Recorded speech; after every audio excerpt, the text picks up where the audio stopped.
HPIE 3.0. So what does this mean for patient service and affordability?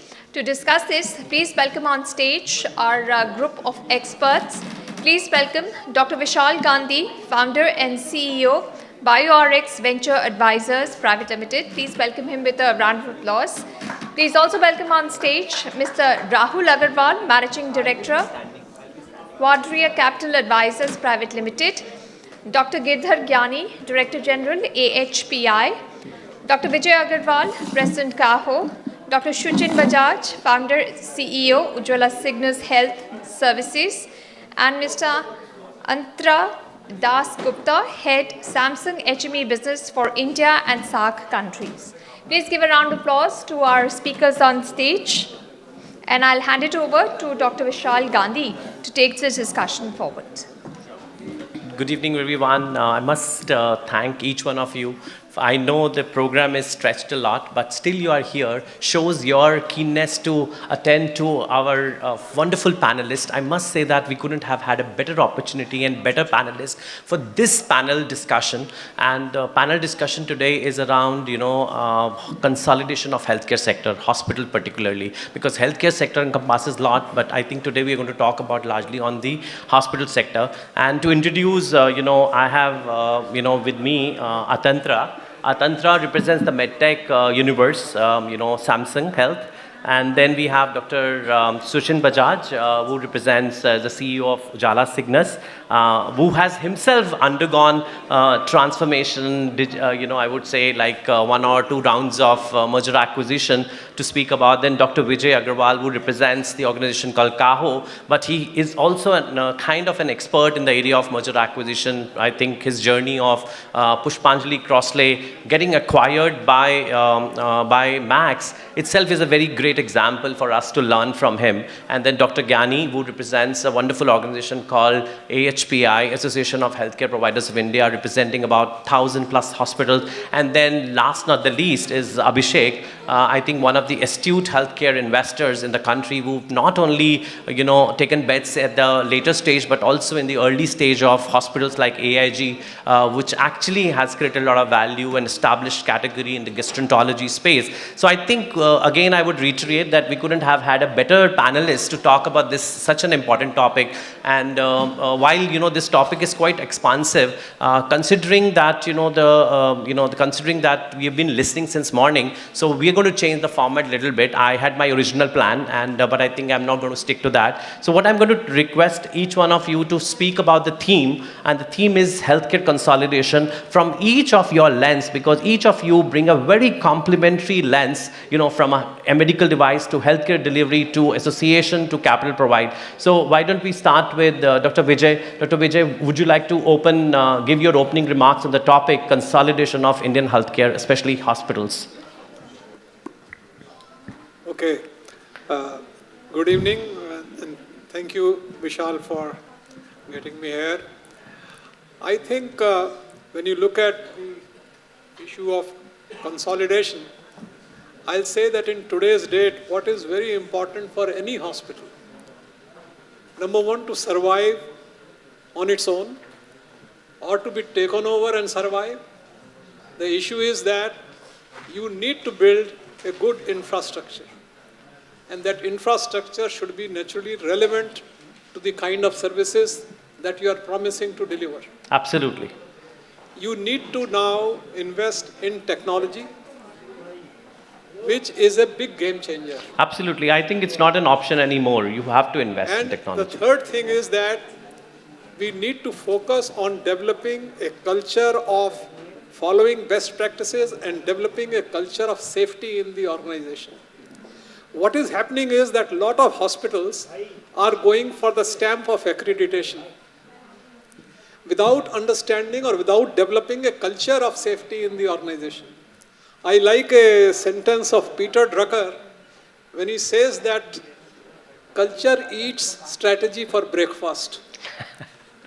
So, whatever SOPs, whatever strategy you may be making, if you have not developed a culture of safety, if you have not trained your manpower to do the right work, nothing is going to work. And if these ingredients, you need to kind of connect with the community. You need to make a hospital which is patient-centric.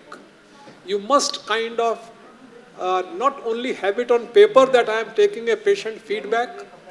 The idea is that the feedback has to be your driving force to run the organization. So I think with all this, the major problem will always come, and that is related to the economics and finances. And unfortunately, I will say in this country, the government schemes are driving hospitals out of business. So when, at least I can say that Pushpanjali Crossley was one of the most beautifully designed, well-executed hospital. But at the time that we were living, I think 12 crore of rupees was to be paid by ESI alone. Another similar amount was due from CGHS. Yeah. So the issue is this, that if you are not coming from the kind of people who can have that kind of a financial bandwidth, you are going to be stressed. So you keep on taking more loans, you become leveraged. But I can tell you that if your organization at least is good, we could at least exit honorably. Absolutely. That's what So I think sustainable finance is the key to sustainable healthcare. So that's a point I would like to introduce Dr. Girdhar. Dr. Girdhar, would you like to reflect on some of the complementary points that Dr. Aggarwal spoke about? Okay, quickly, in 2-3 minutes, I will give you the big picture first. So what is the big picture? Big picture is that today government is driving the healthcare in the sense, has become a political agenda. Earlier, healthcare was never a priority, but now healthcare is a priority at the center as well as the state, number one. Number 2 point is, to run the healthcare, you need finance, no doubt about it. Now the average, global average is that 9.5% of GDP is the global average. Somewhere it is even 21%, somewhere it is so and so. And so you need at least 9.5% of GDP to run the healthcare. How much is we are incurring now? Less than 2% by government and less than 3% by the private sector. So total put together is 5%. So there is a definitely shortage of the investment number. Number 3, now government, in spite of setting up the priority, doesn't have the finance. Because priority of government above healthcare is there is something else. For example, infrastructure is their greater priority, because they think through infrastructure, healthcare also will be driven in time to come. Defense is another priority. Agriculture is another priority. So overall, coming down and down, healthcare is somewhere at the level 4. Okay? So that is where we are. Now, the smart game which government wants to play, I am now talking because I am dealing with the government on various issues, that they will like to save their capex.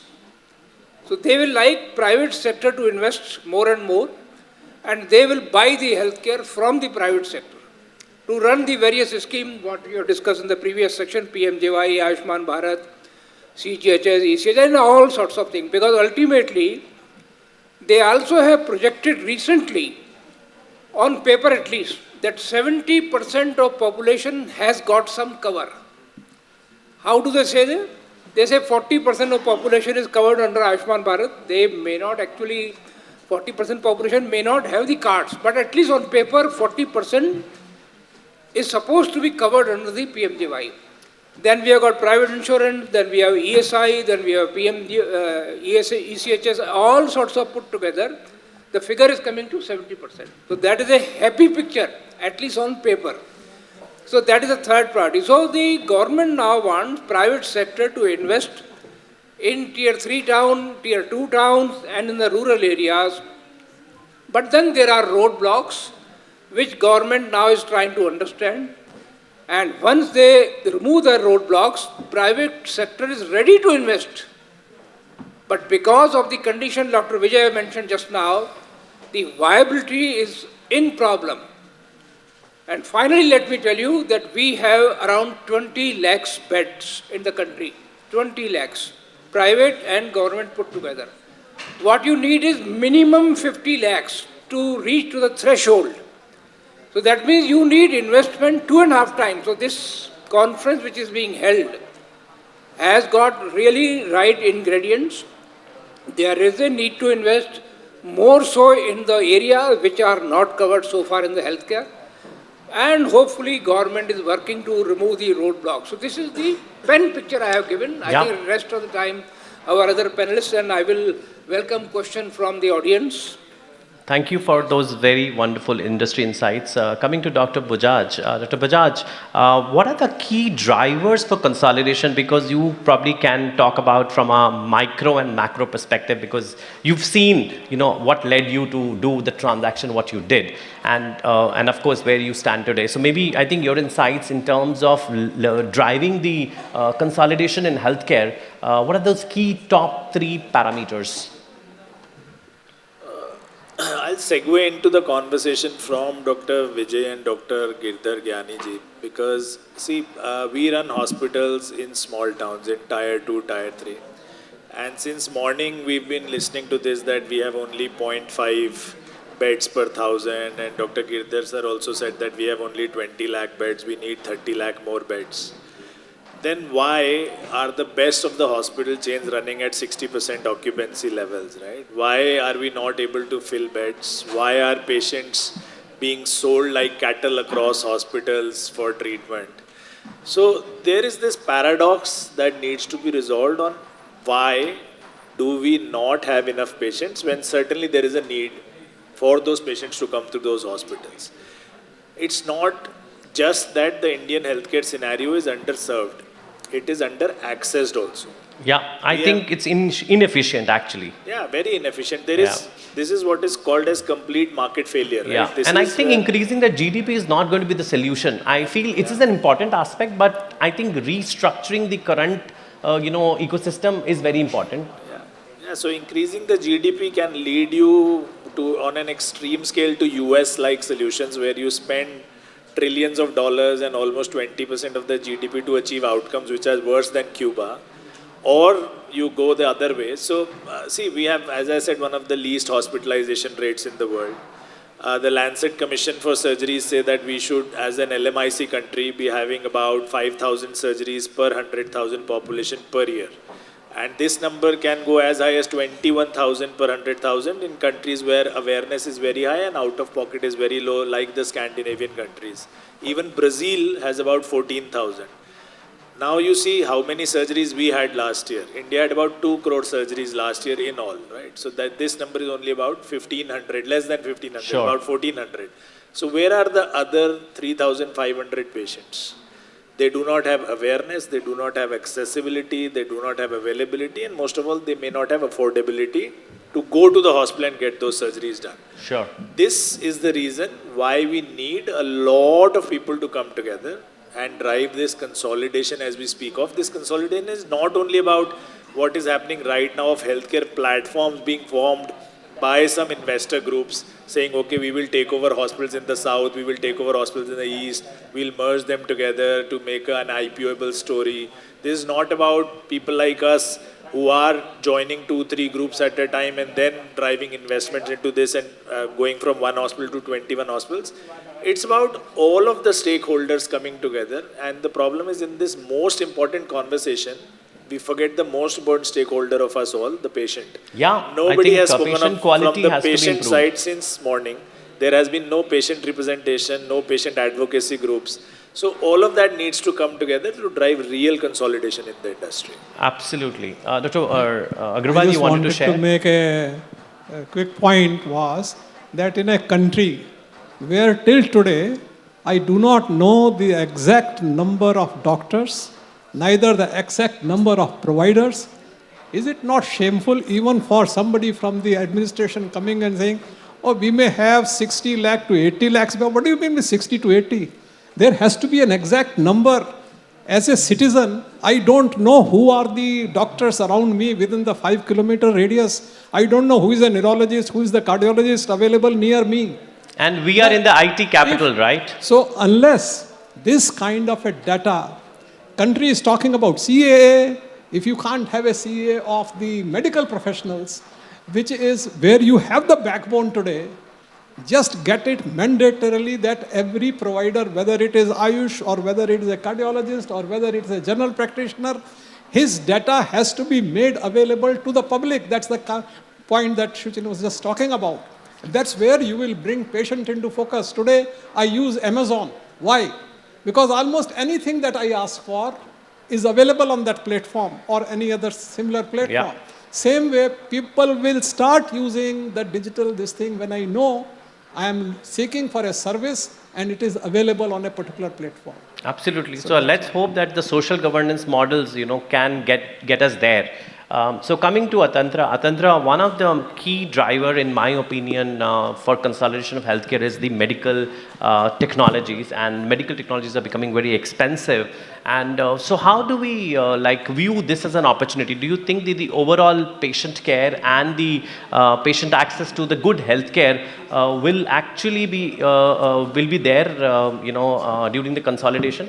So what are your thoughts there? So, in the spirit of the discussion, I like to add that it is not about only consolidation.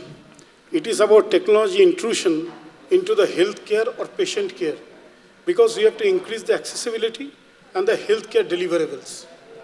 So when you are coming into that, as Dr. Vijay has said, Dr. Girdhar, Gyani, and Dr. Shuchin Bajaj, they have all stressed upon the how many doctors are there for the patients. Because when you are talking of beds, the doctors' population is also very, very, very important. We have 0.7 per thousand patient, which is one of the lowest in the world. And now you cannot produce doctors tomorrow or day after tomorrow. It takes time. So how we can bridge this gap? That's where the technology plays a role. Yeah, I think digital health holds some promise there, and there's a lot of continuum medical education which is delivered, and which I think is trying to, sort of bridge that gap. No, I will take a leaf out of Dr. Vijay when he was referring to Amazon. So what is Amazon? Amazon is a marketplace. Yeah, it's an aggregation platform. So why can't we devise a healthcare place similar to Amazon, where the services can be provided, services can be accessed, and the correct information to be given? Because if you see today, the researches which are going on, the patients go to the Google or to the Internet of Things, but they were not satisfied because they don't believe, because there are no certainty. Yeah, so at the end of the day, I think phygital is what is the solution. It's not just digital, but not physical, but I think phygital is the strategy for healthcare. And I think that is the only way we can address healthcare for 1.4 billion people in country today. Because when you talk about phygital, you see this socio-materialism was explained by Foucauldian in 1970s when he went to a clinic and he took images for his fractured bone with an X-ray. But now with the digital health, the things have changed. Earlier it was a subset. Now it has become a universal set with a doctor. As Dr. Bajaj was telling in the earlier panel, that it has become mandatory. So yes, it is mandatory because technology is going to complement the doctors. They are not going to replace. No, because human body is a black box, and the black box can be diagnosed and studied with a human being. So the technology is going to complement, and we have to work hand in hand. Today, if you talk of consolidation, anything, because healthcare is not only into private, but it is got into nook and corner of the human mind as well as of the country. Thank you. Thanks. Let me segue to Abhishek. Abhishek, what's the outlook of an Indian private healthcare market today? I think none of us have spoken about it. What's your view? Because you see this, and investment is towards the future. So why don't you share up something about it? Sure. And I'll probably start from where Dr. Girdhar mentioned that, if you look at the spend that's being done by the government, it's about 1.5%. If you look at how the outlook would be there, while there is talk about increase in spending, but the spending remains almost similar.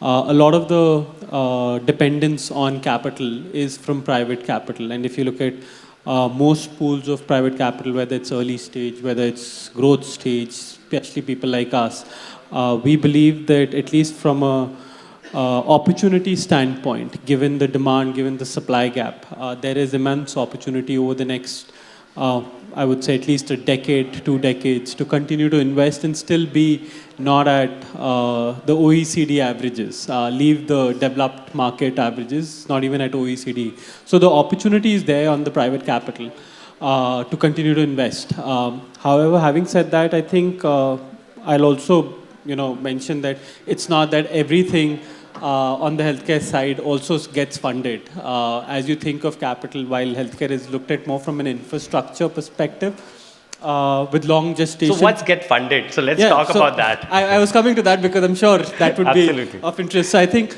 healthcare is a long gestation period. But having said that, the way the building is done in terms of unit economics of the business, how it'll get scaled up. How do you think of setting up centers, hospital, one after the other? And I'm talking about hospitals, similar models on diagnostics, pharmacy. At the end of the day, it is about unit economics, about how returns will happen and how you're able to serve, again, as the panelists mentioned, on the patient. Because now, what healthcare used to be, it used to be a lot more what doctor wants to do. Now it's turning to be what patients want. And a patient is a lot more aware. And it's more turning to be not patient-centric, but it's taking the consumer-centric way. Absolutely. So how the model Thanks to Dr. Google. And of course, AI. It has that. So it's about how do you sort of get your model in place, because you can't have a 5-star facility in a tier 3 and expect to make money on 3-star pricing. I think clinical quality is a given. There's no compromise on that. But as you start talking about fringe benefits on top of it, I think from an operator standpoint and from a patient standpoint, you have to be very clear. Are you looking at serving a 3-star facility at 3-star pricing, or are you looking at a 5-star facility at a 5-star pricing? And that's where your niche, your business model over long term gets determined. Sure. So wherever you think that model is there, where you see that you can scale this up, this model has been demonstrated, that's where private capital is ready to back and take a much longer view as well. Sure. So your next bet in healthcare would be single specialty or multi-specialty? I think we've done both of it. We've done multi-speciality, we've done single speciality. We are a healthcare focused fund.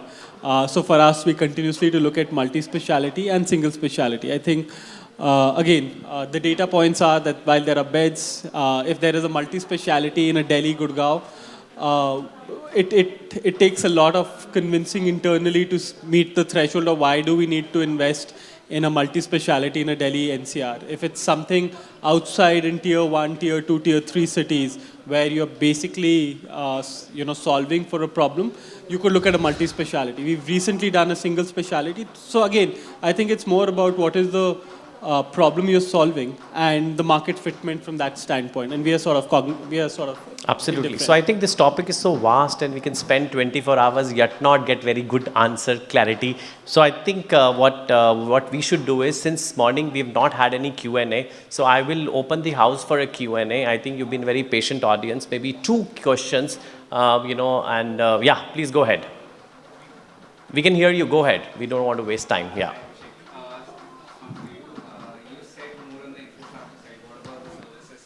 Does that get overlooked, or why is it not being looked at from a private equity point of view? Services in what In context? the healthcare context, like any kind of different service that is being offered to a hospital or a healthcare provider for that matter.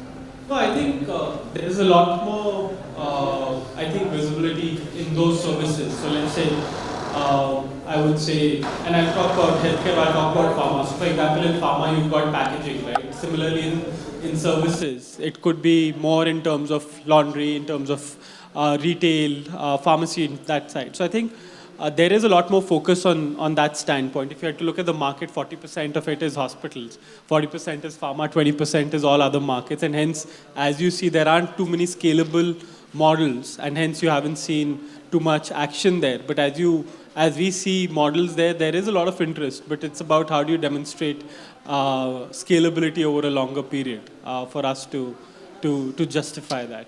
One last question we would like to invite if somebody has. Yes, Dr. Lakhotia, we can't refuse you. Yeah, I would like to ask one question. Dr. Vijay just mentioned that even for a corporate hospital to have their finances properly done. It's difficult. It's not an easy job. At the same time, we are talking that we have to increase hospital beds. At one time, we are again saying that India needs more doctors, whereas there are a lot of doctors available whose services are not being utilized.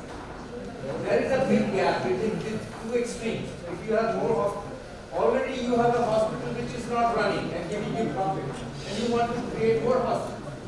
You have doctors already there whose services are not utilized because of infrastructure, because of facility, and you want to produce more doctors.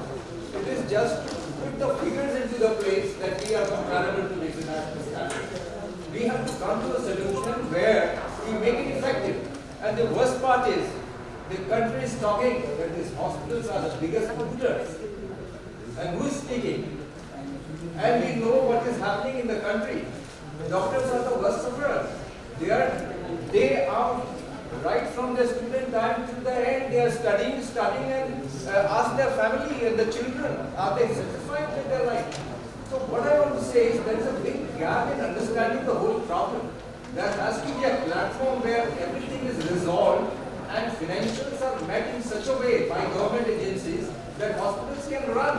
Even the government hospitals, even the private setup, everywhere you have incentive. You don't have to do so much marketing. It's a whole marketing game. We have to see the patient point of view. The patient gets attended and is given the best care. So what is the solution from here? So, Doctor, in fact, the solution lies in the one sentence that I said, that unless you have a data which is city-wise, let me say every time you are saying we have 0.7 doctor per 1,000. How fallacious is this statement? I think you go to Noida, there must be 5 doctors per 1,000. You go 100 kilometers away and you will have 0.1 doctor or 0.01 doctor per 1,000. So we do not have data which is city-wise across the country. We don't have very clear-cut data of the providers. And therefore, that is the beginning, that's the base. Unless you have this data, so what you are talking about that why do we need? We need to develop the infrastructure in the tier 2, tier 3 towns. That's the place where now we talk about Ayushman Bharat and you talk about 40 crore people. I have talked to at least the servants in my house are not covered by Ayushman Bharat. My driver is not covered by Ayushman Bharat.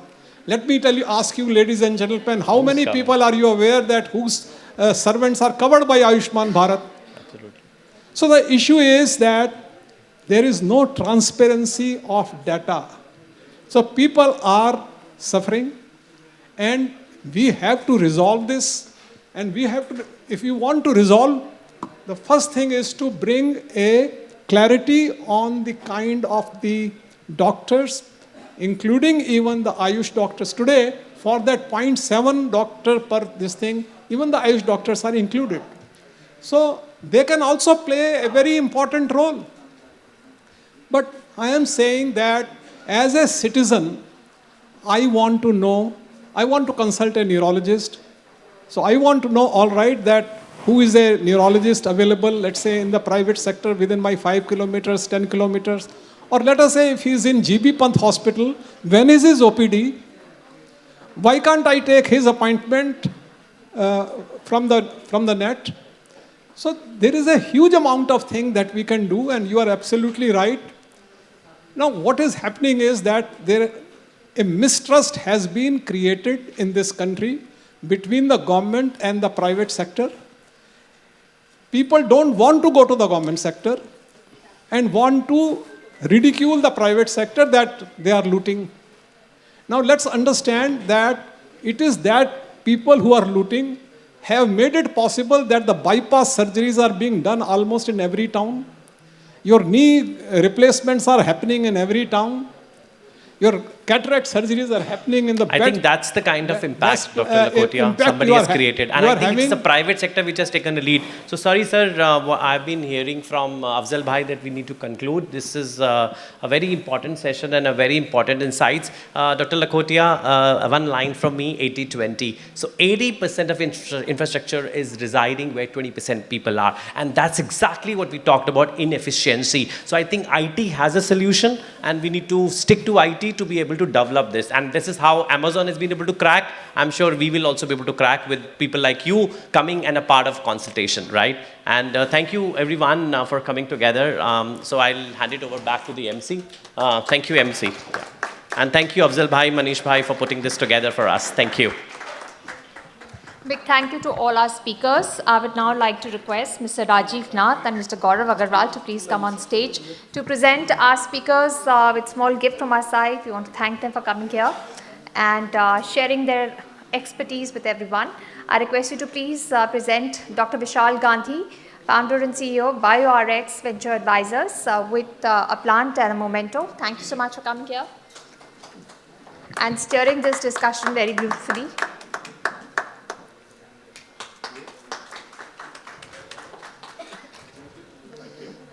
A memento for Mr. Atantra Das Gupta, Head Samsung HPIE, Business for India and SAARC countries.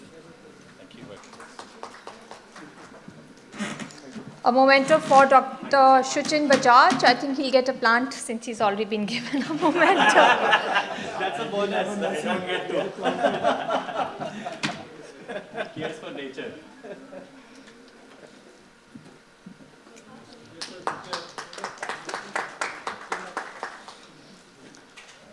A memento and plant for Dr. Vijay Aggarwal, President Caho. Thank you so much for accommodating.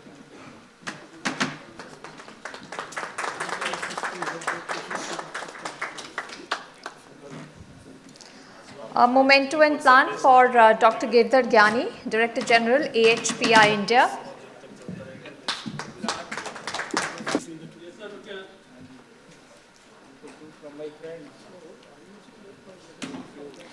And a plant and memento for Mr. Rahul Aggarwal, Managing Director, Quadria Capital Advisors Private Limited.